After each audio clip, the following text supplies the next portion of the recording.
Pradeep, thank you so much for joining us for this conversation. I would Thank you like, for talking to me. yes, I would like to start with a brief introduction of yours. Can you please introduce yourself and talk something about your role in Oracle? Yeah, so let me, what will be a brief introduction? So I joined Oracle more than 10 and a half years back to start what is now called OCI. And before that, I was with another major cloud provider for 10 years, working on various engineering leadership roles. My role in Oracle has been to lead architecture across OCI from the beginning, all the way back 10 years back to where it is right now. I crisscross across all areas of OCI: compute, storage, networking, database services, GPU infrastructure, power, cooling, all kinds of things. Thank you. So let's start our conversation around OCI and cloud adoption. So my first question is, India has seen rapid cloud adoption across industries. So how Oracle differentiate itself in this highly competitive market when you have hyperscalers like AWS, Microsoft Azure? Yeah, so look, I think we actually have a very unique offering. It came out of, when we first came to OCI, we looked at, our customers, enterprise customers, and, looked at, what do they need different than compared to what other cloud providers provide. And what we quickly realized was that they were not actually serving the enterprise customers very well in a variety of ways. So we actually, our mission in life was to actually solve the customer needs, particularly the enterprise customer needs, even if it's difficult in some cases, right? So we essentially, took the strategy of launching a lot of small regions across the globe in every country, and not just one region, two regions. And that essentially allowed, workloads in smaller countries to be inside their country and also have a DR within the country. Right? And then we looked at, customers that actually want to bring their workload close to where the data is. And sometimes, it's because they have special needs. Sometimes it's because they want to do slow migration to the cloud, not a big bang migration to the cloud. So they kind of want the cloud to be closer to where they are. So we essentially launched a dedicated region, which is really differentiating because, as far as I know, even today, it's the only cloud that's small enough and it's actually deployed, but it's a full-fledged cloud region. It's not some offshoot where, and it's not really governed by some, other cloud or, cloud region. It is entire OCI region within a customer's data center. And it's actually resonating really well with customers in India too. Coming from an India perspective, many enterprises in India still have legacy IT environments in their organizations. So how is Oracle helping this organization transition to the cloud without disrupting their existing business processes? Yeah, that's exactly what, the dedicated region and Alloy were designed for, right? So, and as a matter of fact, we had great conversations today with a whole bunch of customers.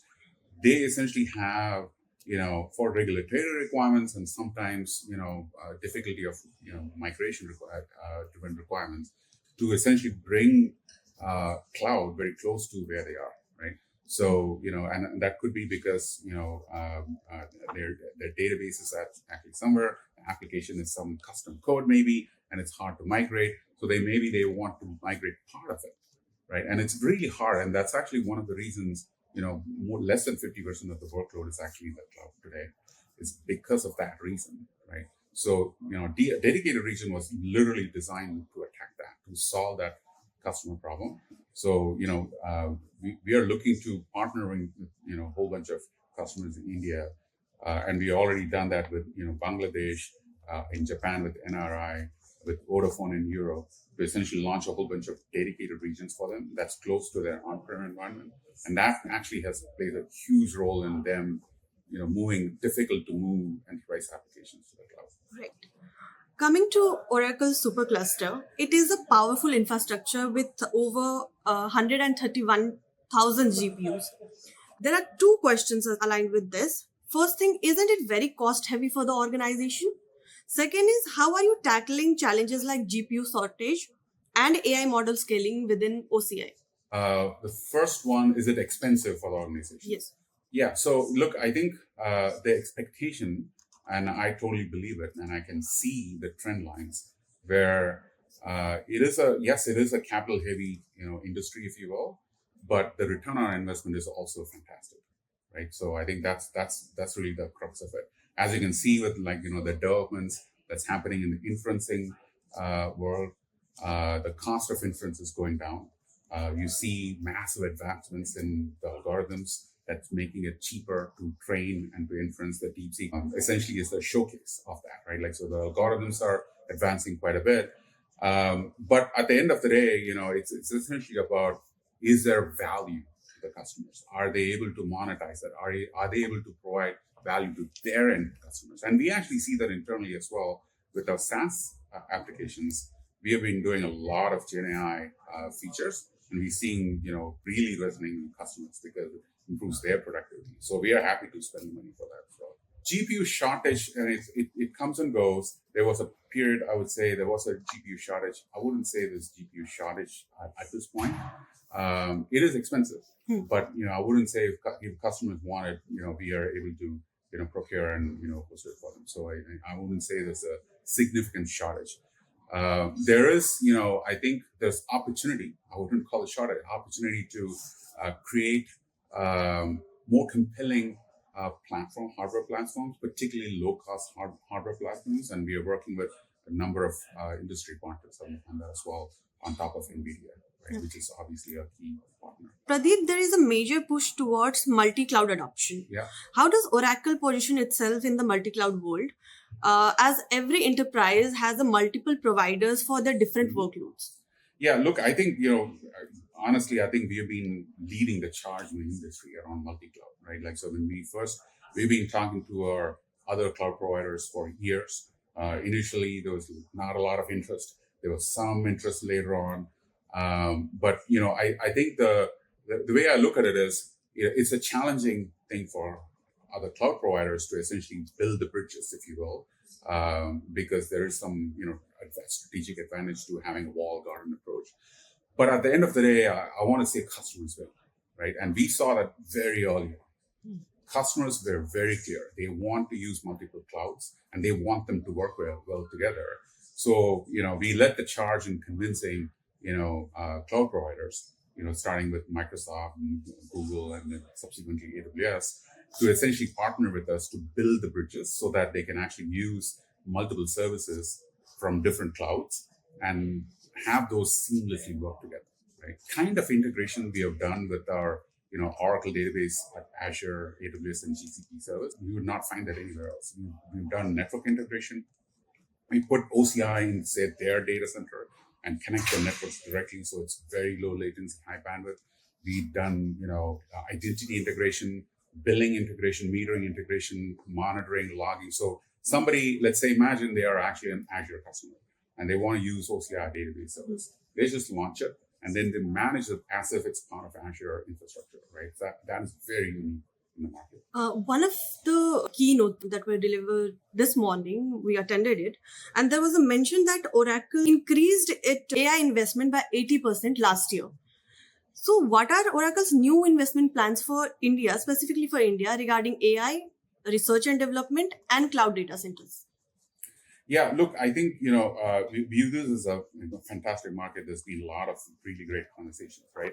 I think the investments in India span across the entire portfolio. All the SaaS customers in India will automatically get all the AI functionality, right? So, and all of that is going to be running on OCI in India. And, we're essentially landing the GPU capacity that we need to support that, particularly around inferencing, right?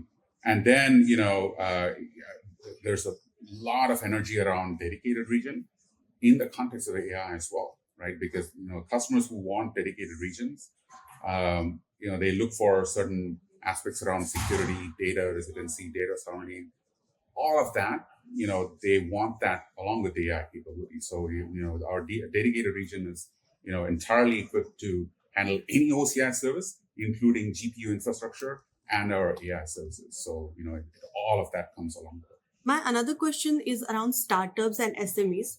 because the government is also very keen towards developing the startups, and there's a startup boom in India that's happening. So startups are increasingly adopting AI native cloud solutions. What specific offerings or initiative does Oracle have to attract and support these Indian AI startups and deep tech ventures? Yeah, look, I think, from my conversations with, smaller tech companies, the two things that really attract them are, one is price performance, right? And if price performance has been our name of the game everywhere, but it really matters in India because, startups in particular, looking to get a lot of things done with, less, right? So we have a variety of, very high price performance as well as low cost options that are really compelling for, particularly the startup customers in India. And the second one, that's attractive is essentially the AI capabilities that's integrated along, across the stack. And again, in combination with low cost and, high price performance, that makes a very powerful combination. And that's, those two have been resonating very well with, startups in India. Thank you, Pradeep. That were the questions I had. I would request you to give a closing note, and if you have something to add that I may have missed to ask. Closing note. All right, cool. Well, so, OCI has come a long way, right? We know we're not the first ones out in the market, but it really has some advantages, right? Where we're able to step back and reset some of the security aspects, and particularly in the AI space, which, in many ways is a reset of the race, right? Like, I think in some other aspects, we kind of look at it as like, hey, you're like, not the first, not the second, whatever.